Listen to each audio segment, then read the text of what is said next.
esse é um bom debate, muito pertinente. Ela abre espaço para posicionar alguns pontos que são fundamentais na discussão. Primeiro, sim, as cidades que adotaram tarifa zero no Brasil até hoje, elas são de tamanho médio ou pequenas.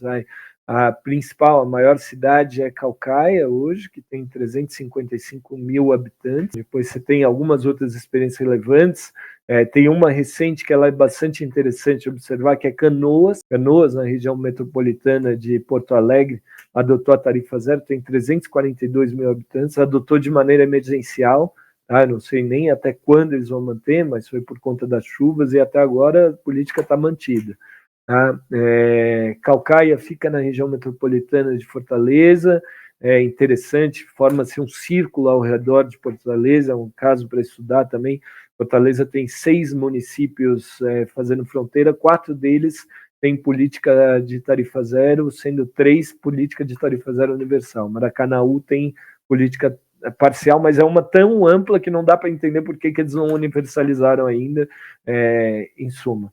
Então, você tem uma situação que as capitais estão aí pressionadas a adotar tarifa zero. A gente tem visto isso com muita constância. São Caetano fica na região metropolitana de São Paulo, é a maior da região metropolitana de São Paulo, é a maior do estado de São Paulo, tem 165 mil habitantes, talvez por isso uma referência importante também.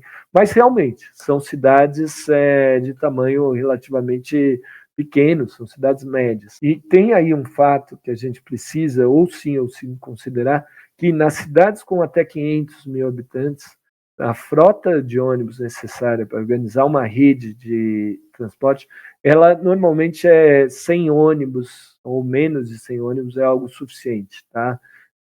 Você pegar Maricá, que é a rede hoje mais bem estruturada entre todas as cidades com tarifa zero no Brasil. Por isso, para mim, ela é a principal referência. Maricá transportou em 2023 38,3 milhões de pessoas. É o mesmo, e Maricá tem uma população de 197 mil habitantes. Tá? É o mesmo que Campo Grande, que é uma capital, transportou.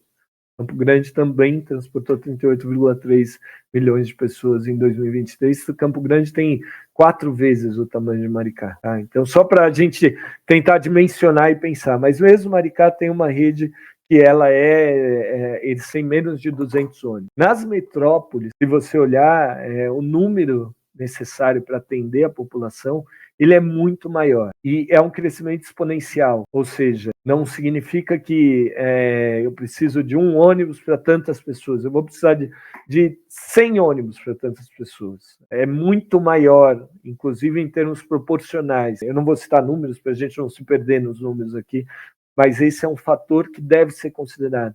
Então, o custo de se estruturar uma rede, ainda que eu reveja esse critério absurdo, antigo de remunerar por passageiro, eu pague o custo real, com base na oferta e não na demanda. Mesmo que eu reveja isso, eu ainda vou ter um custo alto. Isso é algo a considerar. Então é impossível colocar a tarifa zero em cidades onde você tem redes que se combinam com redes de trilhos, redes fluviais, porque a gente tem que olhar também para outras áreas que não o sudeste do Brasil para pensar a mobilidade nacional. Isso é importante, a mobilidade fluvial tem aí um papel de destaque em outras áreas também. Mas você tem aí uma série de questões, desafios a considerar. As redes são mais complexas, elas envolvem mais nós, mais ligações, isso multiplica o número de viagens. Você tem aí uma necessidade de ter mais linhas e combinar e pensar. Mas, se o desafio é maior, as possibilidades são muito maiores também. Então, quando você coloca, é muito mais difícil colocar em São Paulo, sim, mas ao mesmo tempo é muito mais fácil. Você comparar a estrutura administrativa de uma cidade como São Paulo, você comparar a capacidade financeira de uma cidade como São Paulo, não tem aí disputa a ser feita. A gente tem aí condições muito favoráveis para se avançar.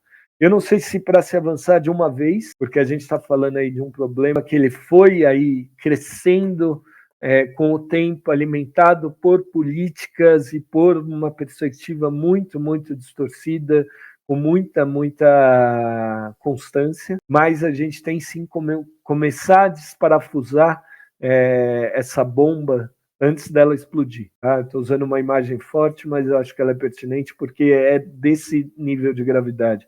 A gente tem sim como começar a desarmar, puxar cada fio que vai resultar em uma explosão social. Acho que o principal é rever a fórmula de remuneração. Isso é urgente, é necessário. A gente precisa desvincular a quantidade de passageiros com a remuneração das empresas.